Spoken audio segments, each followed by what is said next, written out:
So recently, President Trump has been floating the idea of using a national emergency in order to get funding for his wall. So now other Republicans are on board, Republicans like Representative Mo Brooks. Now, during a discussion about Trump potentially bypassing Congress in order to use that national emergency funding, therefore bypassing Chuck and Nancy, in order to do that, CNN's John Berman asked him, now, wait a minute, if you guys allow Trump to do that, then what's to stop a progressive president from doing the same thing on climate change? This is his response. Let me go back to this matter of national security right now and the president's determination of what is an emergency or not.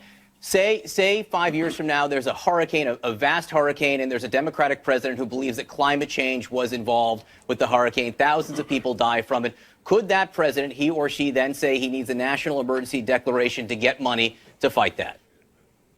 I'm sorry, that was kind of convoluted the way I heard it. Would you please restate it? The fact of the matter is that the whole argument is convoluted for a National Emergency Act for wall funding also. What I'm saying is if a president can make the claim that national security money, emergency money is needed for a wall, could a president at one point say it's needed to fight climate change? I would have to look at the specific statutes to see what you can and cannot do. Okay, look, I love that. That's actually pretty funny. Because you saw them for a second, he's like, what? Use climate change. What? Dude, I think you broke him.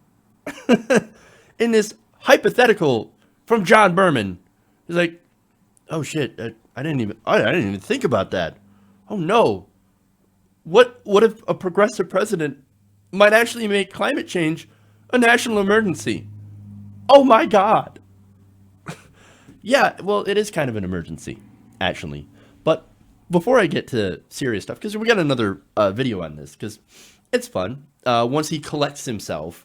But before I get to that, I couldn't help but watching that and thinking, that looks familiar. What does that remind me of? And then I found this. Now, wait. Okay, that's Surprised Pikachu, right? No. If you do a comparison between the two,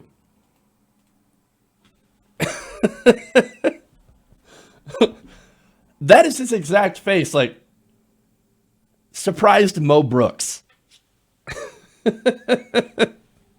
So, again, I just had to point that out because that's hilarious. What? Climate change? Wait, you can't, national emergency? Uh-oh. Now, of course, he continues on that vein of saying, wait a minute. He can't do that, can he? That is so far out there. Why? If it's a matter of national security, if it is a matter of national security and the president deems it so, why is it outside the purview of the law? I don't see how that example that you gave affects the national security of the United States of America. The Pentagon and the intelligence services often talk about the effect of climate change. I'm making a hypothetical argument here. In this instance, we're talking about protecting the southern border.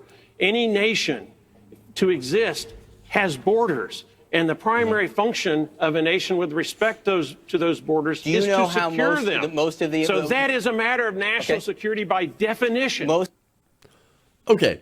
Yeah, well, I mean, the nation has borders, and we have to protect the borders, right? From immigration. That's why it's a national emergency. Yeah, but climate change is also a national emergency. Now, think about it this way, right? So if you think immigration is bad now, which it's not. Actually, immigration is at border crossings on the Mexican border, right? The Mexico-U.S. border is actually at record lows.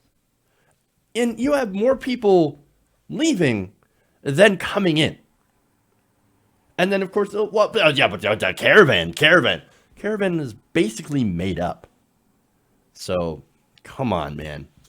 But anyway, no, if you think it's bad now, and it's not, but wait until climate change renders entire swaths of the earth, especially in the Middle East, uninhabitable.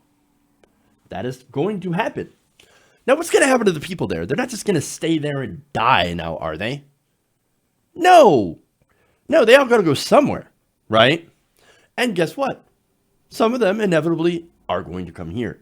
Now, if we have a freak out over 5,000 people in a so-called caravan coming to the southern border, just wait until there are millions of people from these displaced countries that are no longer habitable coming to our borders. Hey, they got to go somewhere, right? Now that would be a national emergency. But I guess we can't do anything to prevent that by actually doing something about climate change. Oh, no. So let's just build a border wall that won't actually work. Again, how effective will, how effective will a wall be against millions of people, right?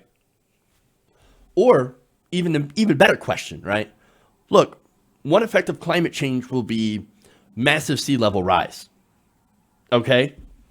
I wonder how effective a wall would be underwater.